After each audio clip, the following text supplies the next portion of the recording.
সমন্বয়কদের রাস্তায় পেলেই গণপিটুনি দেওয়া হবে। এখন যদি তাদের পাশে আওয়ামী লীগ সরকার দাঁড়ায়, শেখ হাসিনা যদি দাঁড়ায়, তাহলে খেলা কিন্তু উল্টে যেতে পারে। যদি ভোট পরিবর্তনের কোন চেষ্টা করা হয়, আমাদের বুকের উপর দিয়ে গুলি চালিয়ে যেতে হবে। এদিকে আজ সকালবেলা সমন্বয়করা কঠিন তুপের মুখে পড়েন। দেশ তুলপার হয়েছে আওয়ামী লীগের ষড়যন্ত্রে। ডক্টর ইউনূসও জড়িত আছেন এইসবে। সবকিছু দেখতে পারবেন এই সম্পূর্ণ প্রতিবেদনে। হুমকি দিলেন এনসিপির দক্ষিণাঞ্চলের মুখ্য সংগঠক ও জুলাই আন্দোলনের অন্যতম নেতা হাসনাত আব্দুল্লাহ। অভিযোগ করেন আরেকটি ১-১১ ঘটানোর ষড়যন্ত্র করছেন তারা। গত ১১ মাস ধরে নিশ্চয়ই মব শব্দটা নিয়ে মানুষের মধ্যে যে আতঙ্কের সৃষ্টি হয়েছে তা বৃক্ষের মধ্যে ছড়িয়ে পড়ছে। কিন্তু শুধুমাত্র কি মবের ভয়, মানুষ নিজের ঘরেও নিরাপদ নয়, একটা ব্যাপক অংশের মানুষের বক্তব্য উঠে এসেছে।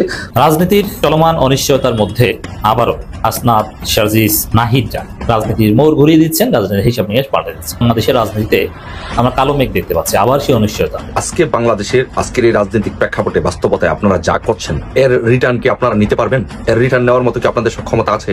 তারা ভেবে বসেছে যে তারা যদি প্রধান উপদেষ্টাকে নিয়োগ দিতে পারে, তাহলে আর বিশ্ববিদ্যালয়ের ভিসি তো তারাই নিয়োগ দিয়েছে। বিশ্ববিদ্যালয়ের সুইপার থেকে পিয়ন থেকে দারোয়ান থেকে ভিসি সবই তারা নিয়োগ দিয়েছে। নিজেদেরকে তারা জাতির নিয়োগকর্তা ভেবে বসেছে। এই ভাবনাটাকে তৈরি করে দিয়েছেন আমাদের প্রধান উপদেষ্টা স্বয়ং। এমন একটা তরুণ সমাজকে উস্কে দিচ্ছেন, যে তরুণ সমাজটা ধীরে ধীরে বকে যাচ্ছে এবং এক পর্যায়ে গিয়ে তারা এটাকে তাদের অধিকার মনে করতে শুরু করবে। এই দেশ আপনার দেশ, আমার দেশ, শহীদের রক্তে রঞ্জিত দেশ। দর্শক, এখানে দেখতে পাচ্ছি সমন্বয়কদের উপর কি ভয়ঙ্কর হামলা করা হয়েছে এবং তারা কিন্তু খুবই খারাপ অবস্থা হয়। আপনারা সর্বশেষ দেখবেন ক্ষমতার লড়াই ভয়ঙ্কর তুঙ্গে রয়েছে। আন্দোলন আছে, কিন্তু তাতে নেতৃত্বের শৃঙ্খলা কোথাও খুঁজে পাওয়া যাচ্ছে না। এর মধ্যে এই 4টা বড় ঘটনা আমাদের চোখে পড়ছে। হ্যাঁ, ইতিমধ্যে বিশাল বিশাল ঘটনা আমাদের চোখের সামনে আসতেছে এবং ইতিমধ্যে সমন্বয়কদের উপর কঠিন প্রভাব পড়ে। দর্শক শ্রোতা, আপনারা সবাই জানেন সমন্বয়করা বাংলাদেশের প্রত্যেকটা জেলায় যাচ্ছে এবং তারা তাদের কর্মসূচি করতেছে এবং তাদের উপর অনেকে কিন্তু ক্ষিপ্ত হয়ে সরাসরি কথাও বলতেছে। দর্শক শ্রোতা, এইদিকে ডক্টর ইউনূসও কিন্তু অনেক পরিকল্পনা করেন। আপনারা এইটা জানেন, ডক্টর ইউনূসকে সমন্বয়করা বসিয়েছিল। এখন ডক্টর ইউনূসের কথায় নাকি সমন্বয়করা চলতেছে, এইটা অনেক সাধারণ মানুষরা সরাসরি বলে। দর্শক শ্রোতা, আপনারা এইটাও জানেন দেশের রাজনৈতিক প্রেক্ষাপট নিয়ে বিভিন্ন আন্তর্জাতিক মাধ্যম এবং বিভিন্ন আওয়ামী লীগ কর্মীরা, শেখ হাসিনা, তারা পরিকল্পনা করে দেশের মধ্যে কিভাবে অস্থিতিশীল পরিবেশ ঘটাবে এবং তারা কিভাবে আবারও ক্ষমতায় বসবে। ইতিমধ্যে কিন্তু তাদের বিশাল একটি বিজয় হয়, আওয়ামী লীগ দলটা। আপনারা সম্পূর্ণ ভিডিও দেখলে অবাক হয়ে যাবেন সর্বশেষ সমন্বয়কদের কি হয় বা ডক্টর ইউনূস কি করেন বা আওয়ামী লীগ দলের কিভাবে বিজয় হয়। সকল প্রশ্নের উত্তরে একটি ভিডিওতে পেয়ে যাবেন। আপনাদের কাছে আমাদের একটা রিকোয়েস্ট থাকবে, আপনারা সম্পূর্ণ ভিডিওটি ধারাবাহিকলি দেখবেন। আসুন আমরা কথা বাড়াচ্ছি না, আমরা সরাসরি ভিডিওর মূল আলোচনায় চলে যাচ্ছি। তারা সবাই রাজপথে নেমে আসছে। তারা একটা কথা বারবার বলা বলি করতেছে যে সমন্বয়কদের রাস্তায় পেলেই গণপিটুনি দেওয়া হবে। দেখেন, এদের যে বর্তমান ক্ষোভ, আসলে ক্ষোভটা খুবই স্বাভাবিক ভাই। কারণ যাদের হাত ধরে আপনারা তথাকথিত বলেন যে এত বড় একটা অ্যাচিভমেন্ট, আজকে তাদেরকেই আপনারা ভুলে গেছেন। এখন যদি তাদের পাশে আওয়ামী লীগ সরকার দাঁড়ায় বা শেখ হাসিনা যদি দাঁড়ায়, তাহলে খেলা কিন্তু উল্টে যেতে পারে। বর্তমানে আপনার সাধারণ শিক্ষার্থী, তাদের পরিবার, তাদের আত্মীয় স্বজন সবাই কিন্তু এটাই কিন্তু বলা বলি করতেছে যে আওয়ামী লীগ সরকারই তো ভালো ছিল, তাহলে আমরা কেনই বা আওয়ামী লীগ সরকারকে পতন করাইলাম শুধুমাত্র এনসিপি দলকে গঠন করার জন্য? কই, আন্দোলনের আগে তো এই ধরনের কোনো নীতিমালা আমাদের সামনে তো প্রেজেন্টেশন করে নাই, কিংবা কোনো নীতিমালার বই তো আমাদের সামনে আইনা দেখাই নাই বা খুইলা দেখাই নাই, বা আমাদেরকে তো পড়ে দেখাই নাই যে আমরা যদি বিজয় হতে পারি তাহলে আমরা সরকার গঠন করব আর আপনারা যে বা যারা রাজপথে নামবেন এবং পুলিশের গুলি খাবেন বা আওয়ামী লীগের হাতে গণপিটুনি খাবেন, আপনাদেরকে পরবর্তীতে আমরা সুচিকিৎসার ব্যবস্থা বা সেই সুযোগ সুবিধা আমরা দেব না, উল্টো আমরা আপনাদেরকে দেব বাস। যদিও এই ধরনের কোনো কথাবার্তা কিংবা কোনো চুক্তিতে আপনার বা কোনো কন্ট্রাক্ট পেপারে সাইন কিন্তু করে নাই, তারপরেও বর্তমান প্রতিনিয়ত বাস দিয়ে যাচ্ছে। আর এই সমন্বয়কারীরা বা যারা নাকি জুলাই মাসে আন্দোলন করছে বা এক একটা শরীরের পতঙ্গ মনে করেন হারিয়ে ফেলছে, তারা বর্তমান এই ধরনের কথা বলছে যে আওয়ামী লীগ সরকারই ভালো ছিল। বর্তমান এই সরকারের অধীনে তারা কেউ ভালো নাই। বাংলাদেশে মব জাস্টিস, দখলবাজিতা, সবচেয়ে বড় কথা হচ্ছে বর্তমান যারাই নাকি আন্দোলনের সাথে জড়িত ছিল সবাই এই সমন্বয়কদের এগেনস্টে রাজপথে নামতে যাচ্ছে। 5 আগস্টকে কেন্দ্র করে আওয়ামী লীগের বড় একটি পরিকল্পনার ম্যাপ কিন্তু আমরা নানান দিক থেকে কিন্তু আপনার আমাদের কানে কিংবা আশেপাশে কিন্তু শোনা যাচ্ছে খুবই তীব্রভাবে। এটা কিন্তু হালকাভাবে দেখা কিন্তু কোনো সুযোগ নেই। উল্টো দিকে আপনার আওয়ামী লীগের আমি মনে করি ভাই ব্যক্তিগতভাবে সবচেয়ে বড় যেই অ্যাচিভমেন্টটা হবে সেটি হচ্ছে ভাই সাধারণ শিক্ষার্থী যারা নাকি এই আন্দোলনকে কেন্দ্র করে একদম মানে সামনাসামনি ছিল, বা যাদের আপনার হাত ধরে, যাদের এত ত্যাগের বিনিময় এই সরকার গঠিত হয়, আজকে তারাই তাদেরকে বলতেছে যে রাজপথে পেলেই এদেরকে গণধোলাই দেওয়া হবে। আমরা আওয়ামী লীগের সাথে কাঁধে কাঁধ মিলিয়ে এদেরকে উচিত শিক্ষা দিব। এই হচ্ছে বর্তমান অন্তর্বর্তীকালে সরকারের এগেনস্টে বৈষম্য বিরোধী যেই ছাত্র আন্দোলন হয়েছিল, সেই আন্দোলনকারীদের মন্তব্য, কিংবা তাদের পরিবার থেকে ঠিক একই কথা শোনা যাচ্ছে। তাহলে কি আওয়ামী লীগের সাথেই 5ই আগস্ট বড় একটি ধামাকা ঘটতে যাচ্ছে? অনেকটা এই ধরনের কিন্তু আভাস চারিদিকে ছড়িয়ে ছিটিয়ে কিন্তু মনে করেন পড়তেছে বর্তমান।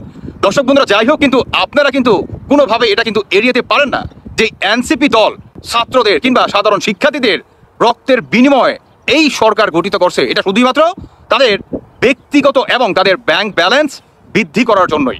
এটা কিন্তু আর মুখে বলতে কিন্তু হবে না, দেখাই যাচ্ছে। এনিওয়ে দর্শক বন্ধুরা, এখন দেখা যাক যে সাধারণ শিক্ষার্থীরা তারা বলতেছে যে সমন্বয়ক উপদেষ্টাদের পেলেই রাজপথে আমরা এদেরকে গণধোলাই দিব আওয়ামী লীগের সাথে সমন্বয় হয়ে। দেখা যাক এখন বাস্তবে কতটুকু ফলে। রাজনীতির চলমান অনিশ্চয়তার মধ্যে আবারও হাসনাত, শারজিস, নাহিদরা রাজনীতির মোড় ঘুরিয়ে দিচ্ছেন, রাজনীতির হিসাব নিয়ে পাল্টে দিচ্ছেন। দর্শক, আপনারা জানেন কিনা জানি না, যারা জানেন না তাদের অবগতির জন্য জানাচ্ছি, জুলাই মাস, জুলাই আগস্ট বাংলাদেশের রাজনীতিতে আমরা কালো মেঘ দেখতে পাচ্ছি। আবার সেই অনিশ্চয়তা। আমরা হাসিনার পতন ঘটিয়েছি, অবশ্যই এটা একটা অ্যাডভান্সমেন্ট, কিন্তু আবার রাজনীতি সেই পুরনো বৃত্তি আটকে যাচ্ছে। হতাশার খবর চারদিকে। জুলাই সনদ হচ্ছে না, ঐক্যমত হচ্ছে না, ঐক্যমতের ভিত্তিতে নির্বাচন কিছুই হচ্ছে না। তাহলে কি হবে? সে আগের মতো যে যেভাবে জোর করে খেতে পারে। চাঁদাবাজি চলছে, সন্ত্রাসী চলছে, হত্যার রাজনীতি চলছে। ইউনূস কখন চলে যাবেন তিনি দিন গুনছেন। ইউনূস মহা সংকটে আছে, কারণ জুলাই মাসের মধ্যে যদি জুলাই সনদ দিতে না পারেন তাহলে ইউনূসের থাকারই কোনো বৈধতা নাই, তিনি থাকবেনই না হয়তো। এখন জুলাই সনদ বিএনপি বলে যে না, এটার কোনো সাংবিধানিক গুরুত্ব নাই, দেওয়া যাবে না। এতদিন ঠেকিয়ে রেখেছে বিএনপি, ভারত বিএনপির মাধ্যমে ঠেকিয়ে রেখেছে। এখন ইউনূস যদি জুলাই মাসে জুলাই সনদ দিতে না পারেন তাহলে কি করবেন? হয় বিএনপিকে একদম প্রতিপক্ষ করে তারেক রহমানের সাথে আন্ডারস্ট্যান্ডিংকে লাথি মেরে ফেলে দিয়ে তারপরে জুলাই সনদ দিতে হবে, আর দিলেও সেটা বিএনপি না মানলে তার ঐক্যমত হলো না, কারণ একটা বড় দল মানলো না। আর যদি জুলাই সনদ না দিতে পারে তাহলে আরেক ঘটনা, যে ইউনূস ব্যর্থ, ইউনূস তখন চলে যাওয়ার মতো হিসাব হবে। অতএব রাজনীতিতে কতটা অনিশ্চয়তা বুঝতে পারছে। কালো মেঘ যে কতটা ঘন হয়েছে আশা করি বোঝাতে পেরেছি। ফেব্রুয়ারিতে নির্বাচন করে, যেমন জামাতের সুর এখন ক্লিয়ার। তো কিসের নির্বাচন? নির্বাচনের কোনো পরিবেশ আছে নাকি? ক্লিয়ার কথা। দর্শক, এই জায়গায় হাসনাত, শারজিস, নাহিদরা আবারও রাজনীতিতে মাঠে নেমেছেন। তারা যে বার্তা দিচ্ছেন ধারাবাহিকভাবে, এই বার্তা স্পষ্ট যে আবার তারুণ্য রাজপথে নামছে, আবারও তারা প্রয়োজনে জীবন দিবে, তারা আরেকটা বিপ্লব করবে।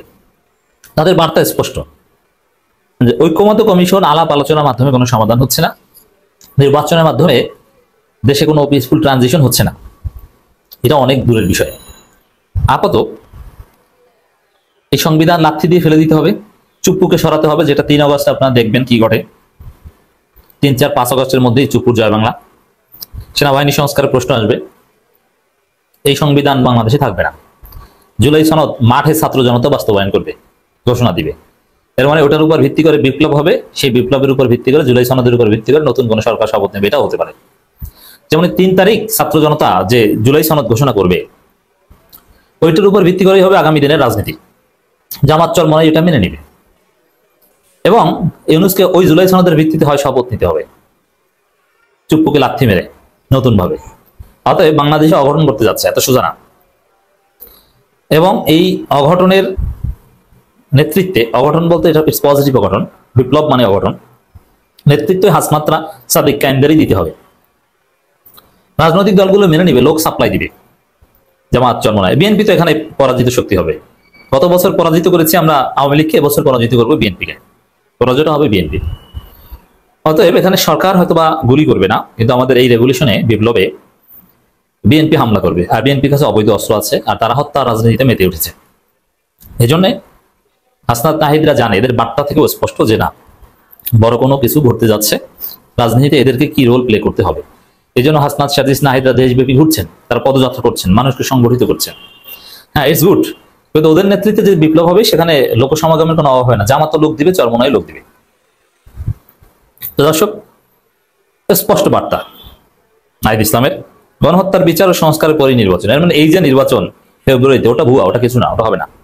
গণহত্যার বিচার হবে ফেব্রুয়ারিতে, তারপরে নির্বাচন হবে, সংস্কার হবে, তারপর নির্বাচন হবে। তবে এর মধ্যে সংস্কারের মধ্যে আছে আগে স্থানীয় সরকার নির্বাচন হতে হবে, গণপরিষদ নির্বাচন হতে হবে, সংবিধান বাতিল করতে হবে।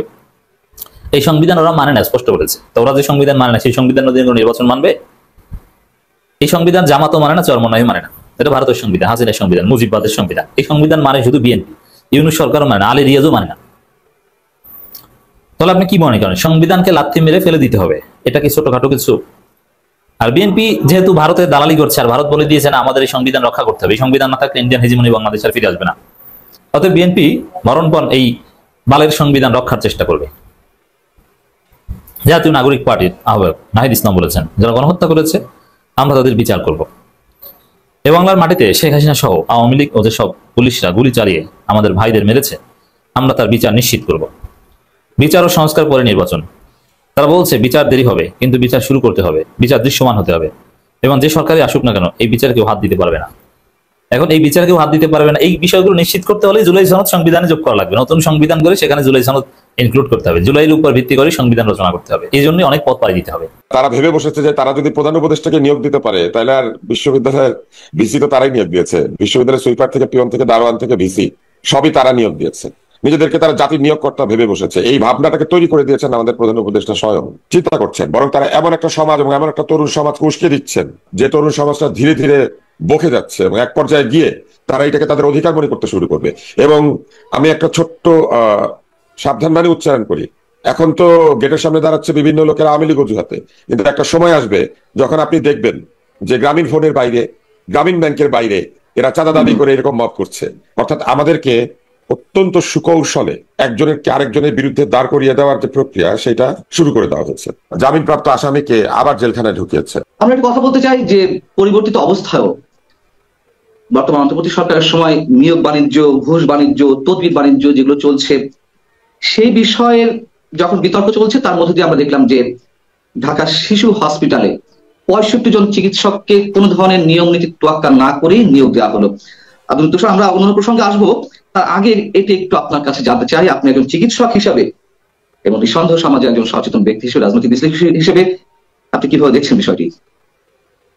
এটা ওয়াদার বরখেলাফ, এটা প্রতিশ্রুতি ভঙ্গ করেছেন তারা। কারণ তারা কথা দিয়েছিলেন যে বাংলাদেশের সকল জায়গাতে নিয়োগ বাণিজ্য বন্ধ হবে, তদবিরের নিয়োগ বন্ধ হবে, এবং ব্যক্তিগত পছন্দ অপছন্দের ভিত্তিতে নিয়োগ হবে না, মেধা এবং যোগ্যতাকেই সবচেয়ে অগ্রাধিকার দেওয়া হবে। কিন্তু তারা এখন যেটা করেছেন সেটি সম্পূর্ণভাবে ওয়াদার বরখেলাফ।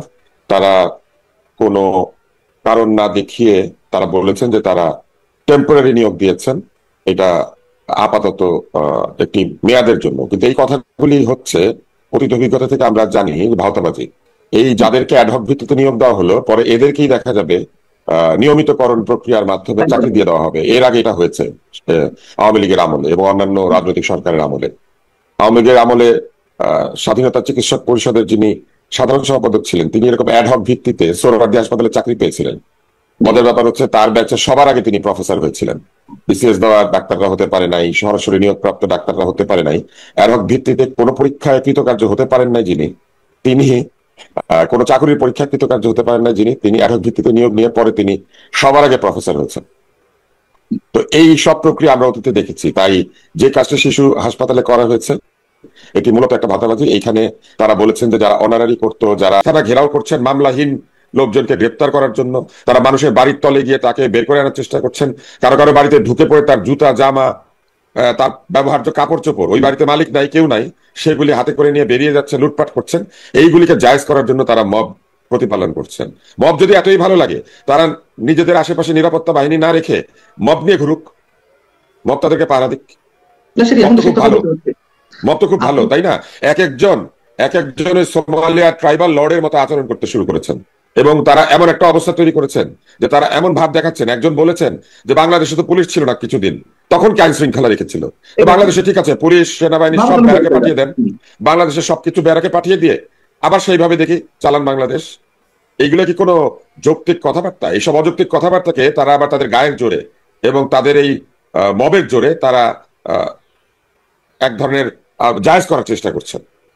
এবং আপনি যে উদাহরণগুলো খুবই সংক্ষেপে অনেকগুলো বিষয় নিয়ে এসেছেন। কোথায় কোথাও মব হচ্ছে, চট্টগ্রামে একজন আওয়ামী লীগ নেতার ছেলের বিয়েতে ছেলের বিয়েতে যেভাবে মব ক্রিয়েট করা হলো, যেভাবে গাড়ি তল্লাশি করা হলো, আমন্ত্রিত অতিথিরা যাওয়া আসা করছে, তার মধ্যে ওই অভিযুক্ত আওয়ামী লীগ নেতা, তার নাকি মামলা আছে। একটা সামাজিক অনুষ্ঠান মানুষ করতে ভয় পাচ্ছে। এবং অ্যাটর্নি জেনারেল মোহাম্মদ আসাদুজ্জামান তিনি ওই একই অনুষ্ঠান, শনিবার যে অনুষ্ঠানের রেফারেন্স আমি দিলাম, সেখানে বলেছেন আওয়ামী লীগ যারা পরোক্ষ প্রত্যক্ষভাবে করেছে তারা সবাই অপরাধী। অর্থাৎ এই কথা বলে তাদেরকে কথিত আইনের আওতায় আনা হবে, সেটি আনলে তাও ভালো। কিন্তু এই যে মব যারা করছে তাদেরকে একটা প্রশ্রয় দিয়ে দেওয়া হলো যে সবাই অপরাধী। আওয়ামী লীগের যারা সাথে, তেমন আওয়ামী লীগের 4 কোটি 4.5 কোটি বা 5 কোটি সমর্থক, কর্মী, নেতা, নিরপরাধ মানুষ আছে যারা হত্যাকারী, খুনি, তাদের কথা বাদ দিলাম। এই যে কোটি কোটি মানুষগুলোর উপর এখন মব চলবে, এটার উত্তর আইনের লোক অ্যাটর্নি জেনারেল তার দিতে হবে। তিনি শপথ নিয়েছেন, তিনি আইন সংবিধান এগুলিকে সমুন্নত রাখবেন। তিনি যে কথা বলেছেন সেই কথা আইন এবং সংবিধানের সম্মত কিনা এই জবাব তার দেওয়া উচিত। অ্যাটর্নি জেনারেল এরকম কথা বলবেন, এটা আমাদের জন্য লজ্জার বিষয়। আর বিয়ে শাদীর গেটের মধ্যে ঢুকে পড়া এটাও কিন্তু প্রথমবার হয়নি। আপনার মনে আছে নেভিতে একটা বিয়ের অনুষ্ঠানে মব ঢুকে পড়েছিল এবং ফরাসি দার্শনিক এই মব পাঠিয়েছিলেন এবং একটা মিথ্যা গুজব ছড়িয়ে দিয়ে। তো হ্যাঁ, তো সেই প্রক্রিয়া অব্যাহত আছে এবং সেই প্রক্রিয়ার একটা অংশ এখন আমরা দেখতে পেলাম যে চিটাগাং ক্লাবের বাইরে তারা স্লোগান দিচ্ছে মানুষের বিয়ের বাইরে দাঁড়িয়ে, এবং শোনা গেছে যে তারা চাঁদা দাবি করেছিল। এখন আপনি যদি এইভাবে চিন্তা করেন যে যারা সালাসালিরা গেট ধরে বিয়েতে এরা হলো মব, আর যারা চাঁদাবাজি করতে চায় গিয়েছে তারা গণতন্ত্রের সৈনিক, তারা ফ্যাসিবাদের বিরুদ্ধে গেট ধরেছে, তারা আত্মীয় না, স্বজন না, কেউ না, বিয়ের গেটের বাইরে দাঁড়িয়ে তারা চিল্লাচিল্লি করছে, এরা হচ্ছে গণতন্ত্রের সৈনিক। তো এই যুক্তি দিয়ে যারা দেশ শাসন করছে আমি মনে করি না যে তারা দেশের ভবিষ্যতে ভালো কিছু চিন্তা করছেন, বরং তারা এমন একটা সমাজ এবং এমন একটা তরুণ সমাজ উস্কে দিচ্ছেন যে তরুণ সমাজটা ধীরে ধীরে বকে যাচ্ছে এবং এক পর্যায়ে গিয়ে তারা এটাকে তাদের অধিকার মনে করতে শুরু করবে। এবং আমি একটা ছোট্ট সাবধান বাণী উচ্চারণ করি, এখন তো গেটের সামনে দাঁড়াচ্ছে বিভিন্ন লোকেরা আওয়ামী লীগ অজুহাতে, কিন্তু একটা সময় আসবে যখন আপনি দেখবেন যে গ্রামীণ ফোনের বাইরে, গ্রামীণ ব্যাংকের বাইরে এরা চাঁদা দাবি করে এরকম মব করছে। এটা নিয়ন্ত্রণ করা যাবে না, কিন্তু এটা কিন্তু একটা ভয়াবহ অবস্থায় চলে যাবে। এবং সেই জায়গা থেকে তো আমরা একটা এক্সাম্পল দিতেই পারি, যেমন আইন উপদেষ্টা অধ্যাপক আসিফ নজরুলের কার্যালয় ঘেরাও করার একটা আহ্বান জানানো হয়েছিল। আপনি যাদেরকে ফরাসি দার্শনিক বলছেন, আমি তো বলি ওহি নাজিল ভাই। বাংলাদেশের রাজনীতি এই মুহূর্তে একটা খুব অদ্ভুত জায়গায় এসে দাঁড়িয়েছে। ক্ষমতার লড়াই ভয়ঙ্কর তুঙ্গে রয়েছে, আন্দোলন আছে কিন্তু তাতে নেতৃত্বের শৃঙ্খলা কোথাও খুঁজে পাওয়া যাচ্ছে না। এর মধ্যে এই 4টা বড় ঘটনা আমাদের চোখে পড়ছে, যেগুলোর দিকে না তাকালে আমরা আগামী নির্বাচনের চিত্র বুঝতেই পারবো না। চলুন মূল বিষয়ে, অর্থাৎ সেই 4টি বিষয়ে একটু নজর দিয়ে আসি। প্রথম বিষয়টি হলো জামাত ইসলামী। এতদিন ধরে নিষিদ্ধের কাছাকাছি অবস্থানে থাকা জামাত এখন রাজনীতিতে বেশ সক্রিয়। নির্বাচন নিয়ে ভাবনা বেশ গভীরে তাদের। নির্বাচন নিয়ে নানা ধরনের চিন্তার পাশাপাশি তারা চায় পিআর পদ্ধতিতে জাতীয় সংসদ নির্বাচন, অর্থাৎ প্রতীক বরাদ্দ নয়, দলভিত্তিক ভোটে পার্লামেন্টে যাওয়ার সুযোগ। এই দাবি শুধু একটা টেকনিক্যাল ইস্যু নয়, এটা হচ্ছে জামাতের রাজনীতিতে ফেরার স্ট্র্যাটেজি। দেখুন, জামাত জানে তাদের প্রার্থীদের দিয়ে বিজয়ী হওয়া কঠিন হতে পারে বর্তমান রাজনৈতিক প্রেক্ষাপট অনুযায়ী, কিন্তু প্রপোর্শনাল রিপ্রেজেন্টেশন বা পিআর পদ্ধতিতে যদি 5% ভোটও পড়ে তবে তারা পার্লামেন্টে সিট পাবে। সরকার গঠনের ক্ষেত্রে হবে পাওয়ার ব্রোকার। এই পদ্ধতি ভারতেও নেই, পাকিস্তানেও নেই, কিন্তু জামাত এটা দাবি করছে। তাদের পাশাপাশি আরো কিছু রাজনৈতিক দলও এই দাবি তুলেছে ইতিমধ্যে, কারণ তারা হয়তো বুঝে ফেলেছে বড় দলগুলোর সংঘর্ষে জড়িয়ে গেলে সেই ফাঁকে একটা পিআর বেসড সাংবিধানিক পরিবর্তন প্রস্তাব করে তারা নিজেদের আবার লিগ্যাল মঞ্চে আনতে পারবে। তাদের দাবি এখনো হাস্যকর মনে হতে পারে, কিন্তু বিএনপির কেউই এই দাবিতে প্রকাশ্যে কোনো প্রকার ঐক্যমত পোষণ করছে না, কারণ সবাই এখন অ্যালায়েন্স খুঁজছে এবং পিআর হলে ছোট্ট দলগুলো গুরুত্বপূর্ণ হয়ে যায়। এই প্রেক্ষাপটেই দ্বিতীয় ঘটনা উঠে আসে, ডক্টর ইউনূসের সরকার বা অন্তর্বর্তীকালীন সরকার এখন কোন দিকে যাচ্ছে। কিছুদিন আগেও যেভাবে ডক্টর ইউনূসের আন্তর্জাতিক পরিচিতি নিয়ে চাপ সৃষ্টি হচ্ছিল, তার অনেকটাই এখন ধাক্কা খেয়েছে। ইউরোপ, আমেরিকা চাপ দিচ্ছে ঠিকই, কিন্তু ডক্টর ইউনূসকে ঘিরে যেভাবে একটা দীর্ঘ সরকার তৈরির ইঙ্গিত চলছিল তার গতি এখন কমে গেছে। তবে এটা বোঝা দরকার, এই চাপ এখনো পুরোপুরি শেষ হয়নি, বরং বলা যায় এটার পিছনের দরজা দিয়ে প্রস্তুতির অপেক্ষায়। তারা হয়তো চায় মাঠে আন্দোলন হোক, সরকারের উপর চাপ বাড়ুক, তারপর একটা নিরপেক্ষ সরকারের ফর্মুলা আসুক, যেখানে আবার তাদেরই কাউকে তারা তুলে ধরার পরিকল্পনা করছে। কিন্তু সমস্যা হলো বাংলাদেশের মাটিতে এই কৌশল আগে কখনো সফল হয়নি, যদি না মাঠে শক্ত জনসমর্থন থাকে। এবং এখানেই তৃতীয় বিষয়টি চলে আসে, তত্ত্বাবধায়ক সরকার নিয়ে বর্তমান গুঞ্জন। আমরা এখন খোলা চোখেই দেখছি দেশে এমন একটা অবস্থা সৃষ্টি করা হচ্ছে যেখানে একটি আন্তর্জাতিক সম্মিলিত বার্তা আসতে পারে। বাংলাদেশে নির্বাচনের জন্য নিরপেক্ষ সরকার দরকার। ইতিমধ্যে আন্তর্জাতিক নানা সংস্থা এবং মহল বর্তমান সরকারের নিরপেক্ষতা এবং সংবিধান অনুযায়ী বৈধতা নিয়ে প্রশ্ন তুলেছে। আবারও নিকৃষ্ট ধর্ষণের ঘটনা। আমাদের বিবেক জাগ্রত বোধহয় হচ্ছে না, আমরা বোধহয় কালের গর্ভে বিলীন হয়ে যাওয়ার মতো কর্মকাণ্ড করছে। স্বাধীন বাংলাদেশে হচ্ছেটাকে এবার শিশু ধর্ষণের ঘটনা সামনে আসলো এবং সেটি মসজিদের ছাদে। মুসলিম সম্প্রদায়ের সব থেকে নিরাপদ জায়গা মসজিদেই ধরা হয় আল্লাহর উপাসনালয়, যেমন তেমনি মুসলিম সম্প্রদায়ের সব থেকে আরাধনার জায়গা, সব থেকে নিরাপদ জায়গা। সেই নিরাপদ জায়গাতে পাওয়া গেল ধর্ষিতা শিশুর মরদেহ। কি ঘটছে দেশে? একই দিনে অন্যত্র আমরা দেখলাম শিশুর ডায়রিয়ায় আক্রান্ত শিশুর গলায় ছুরি ধরে মাকে গণধর্ষণের ঘটনা। আইন এবং সালিশ কেন্দ্রের গবেষণা বলছে 2024 সালে দেশে ধর্ষণের ঘটনা ঘটেছিল 401টি, যেখানে 2025 সালের প্রথম 6 মাসে ধর্ষণের ঘটনা ঘটেছে 441টি। তার মানে কি ভয়াবহ আকার ধারণ করেছে ধর্ষণ কাণ্ড। যদি জুন পর্যন্ত 441 হয়, তাহলে জুলাইয়ে সেই সংখ্যা কোথায় গিয়ে দাঁড়াবে সেটা খুব সহজেই অনুমান করা যায়। কি ঘটছে আমাদের সমাজে, কি করছে সরকার, কি করছি আমরা, সেই আলোচনা করার চেষ্টা করবো এই ভিডিওতে। আবারও সেই ধর্ষণের ঘটনা, এবার শিশু ধর্ষণ। মসজিদের ছাদে পাওয়া গেল তার রক্তাক্ত লাশ হারিয়ে যাওয়ার একদিন পরে। কি ঘটলো, গণমাধ্যম কি বলছে? গণমাধ্যমের শিরোনামটা আপনারা দেখে নিতে পারেন। মসজিদের ছাদে 8 বছরের শিশুর মরদেহ, পুলিশ ধারণা করছে ধর্ষণের পরে হত্যা করা হয়েছে। এই ঘটনার শিরোনামটা যেমন দেখছেন, তেমনি আরেকটা শিরোনাম দেখেই রাখেন। সেটা হচ্ছে যে পঞ্চগড়ে ডায়রিয়ায় আক্রান্ত শিশুর গলায় ছুরি ধরে মাকে গণধর্ষণ। কোন পথে এগোচ্ছি আমরা, সেটা একটা বড় প্রশ্ন। সরকারের কোনো উদ্যোগ কি আমরা দেখছি আদৌ? হয়তো উদ্যোগ আছে, কিন্তু কার্যকর উদ্যোগ কি রয়েছে? সরকার কি এই সমাজকে স্থির অবস্থার দিকে নিতে পেরেছে, নাকি সরকার প্রতিনিয়ত উশৃঙ্খলতাকে এক ধরনের প্রশ্রয় দিয়েছে? কি ঘটলো মসজিদের ছাদে? ব্রাহ্মণবাড়িয়ার ঘটনা। ব্রাহ্মণবাড়িয়ার সরাইল উপজেলায় ঘটে গেছে এই মর্মান্তিক ঘটনা। বাড়ি থেকে নিখোঁজ হওয়ার একদিন পর মসজিদের ছাদে পাওয়া গেল শিশু মাইমুনা আক্তা ময়নার নিথর দেহ, বয়স মাত্র 8 বছর। সকালে শাহবাজপুর ইউনিয়নের হাবলিপাড়া জামে মসজিদের 2য় তলার ছাদে রক্তাক্ত অবস্থায় তার মরদেহ উদ্ধার করে পুলিশ এবং স্থানীয়রা। শিশুটির গলায় পেঁচানো ছিল ওড়না। প্রাথমিকভাবে ধারণা করা হচ্ছে শিশুটিকে ধর্ষণের পরে হত্যা করা হয়েছে। রক্তাক্ত অবস্থায় ছিল শিশুটি। এখন বিষয় হচ্ছে, মসজিদের ছাদে শিশুর লাশ গেল কিভাবে? তার মানে কি মসজিদ সংশ্লিষ্ট কেউ জড়িত? তা না হলে মসজিদের ছাদে লাশটা পৌঁছানোর ব্যবস্থা কে করলো? তার মানে কি মসজিদের অভ্যন্তরেই ঘটনাটা ঘটানো হয়েছে? এর চাইতে নিকৃষ্ট নির্মম ঘটনা আর কি হতে পারে? এই সমাজ কেন ফুঁসে উঠছে না? সমাজের যারা ধর্ম নিয়ে রাজনীতি করে, যারা ধর্ম প্রচার করে বলে নানা জায়গায় ছবক দেয়, যারা ওয়াজ মাহফিলের নামে নানা উশৃঙ্খলতা ছড়ায়, তারা তো কেউ জাগ্রত হচ্ছে না। তাদের তো আজকে সারাদিনে কারো একটা মিছিল দেখলাম না, একটা প্রতিবাদ দেখলাম না। যারা ভালো বাংলাদেশের স্বপ্ন দেখাচ্ছে, সেই এনসিপিকে সারা বাংলাদেশে রাজনৈতিক সমাবেশ করে বেড়াতে দেখছি, কিন্তু এই ব্যাপারে তাদের কোনো উদ্যোগ দেখছি না। একের পর এক ঘটনা ঘটছে। কুমিল্লার ঘটনা, ব্রাহ্মণবাড়িয়ার ঘটনা, তারপরে আরেকটা ঘটনা বললামই, শিশুকে গলায় ছুরি ধরে মাকে ধর্ষণকাণ্ড। একের পর এক ঘটনা ঘটছে। কই এনসিপি রাজনৈতিক সেই লটবহর বাদ দিয়ে ঢাকায় জোরদার আন্দোলন করতে তো আসছে না? তারা তো এখন যমুনা ঘেরাও করছে না, রাজুতে তারা ডাকছে না। কেন ডাকছে না? ভালো বাংলাদেশের স্বপ্ন তো তাদের মুখ থেকেই উচ্চারিত হচ্ছে। তাহলে এই দায় কারা নেবে? এই দায় সরকারকে নিতে হবে। এবং সরকারকে যারা প্রভাবিত করছে, সরকারকে নানাভাবে প্রভাবিত করে যারা বিভিন্ন দাবি আদায় করছে, কখনো যৌক্তিক কখনো অযৌক্তিক, তাদেরকে এই দায় নিতে হবে। আজকে প্রধান উপদেষ্টার সহকারী উপপ্রেস সেক্রেটারি তিনি বলেছিলেন যে সব থেকে বড় রাজনৈতিক মব হয়েছিল 2013 সালে শাহবাগে।